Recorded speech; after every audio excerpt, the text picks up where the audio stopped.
Miles, you were just absolutely crushing it with this and with Top Gun, two movies out at the same time. I know, and a show, and the offer is on Paramount Plus right now. It's a lot of, it might be too much. I mean, this is incredible. So congratulations on everything. Thank you. I appreciate it. When you work with Joe, the same director as Top Gun Maverick, you wrap that, then, a little while later you pick up on this one. Is it like just kind of like rekindling with an old friend?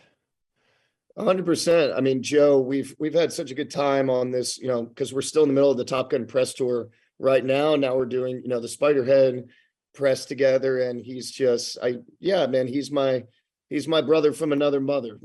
I really do feel like we have a pretty good thing going right now, and I hope it's the first, we've done three together now, but I hope there's many more to come. That was an epic mustache that you had in Top Gun. And when Yeah. you wrapped on filming, were you sad to see it go, or did you like hang on to it for a few days afterwards? I was I was sad to see it go. My wife was, I think she was counting down. She was like on a calendar crossing out days until she could shave it. Your character in this film is in the place that he's at because of like one very specific moment in his life. And I'm curious for you in your career, what's that career defining moment for you that took things to that next level to get you where you're at now? Oh, I don't know. I think I got really lucky with the first film that I did. It was this movie. It was called Rabbit Hole, and it was with Nicole Kidman and Aaron Eckhart and Diane Wiest, and with John Cameron Mitchell directing it. And to get that opportunity, like right out of college, I really think that, right off the bat, I was in a movie that people saw. Nicole got nominated for an Oscar for it, and that was a really, I couldn't have started with a better film. And I don't know, I think each thing kind of builds your audience in a new way. And now with Top Gun, I mean, I don't know, we'll see what happens after this. I'm kind of taking it all in as it comes. What do you think is like one piece of advice you learned as a young actor that you're now carrying with you on the sets that you go on now as, a more experienced actor? Oh, I mean, well, it always has to be about the work. I think some people get too caught up in how they're being perceived, and I think they try and, I don't know,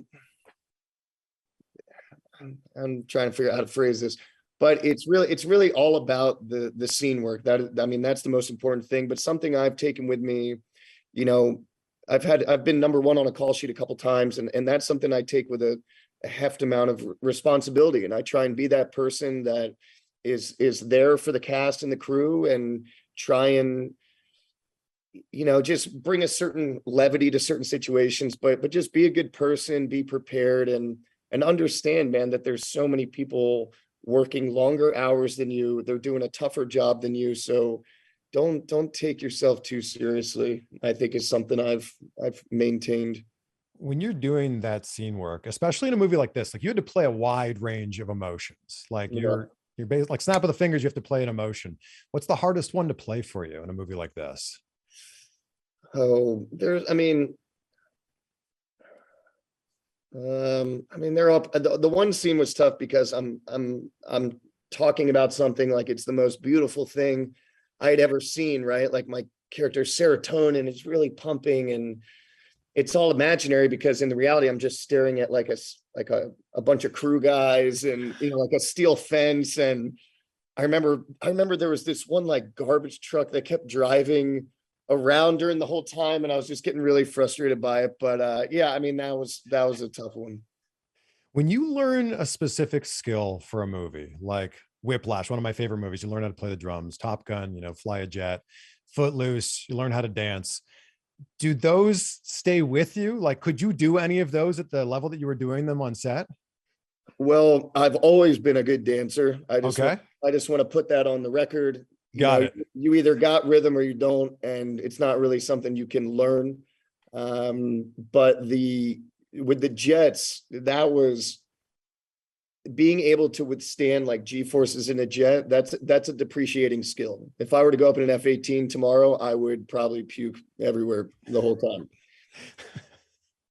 What's one thing, because you filmed Maverick and then you went and did this. What's something you learned from being on set with Tom Cruise that you took with you to a movie like this?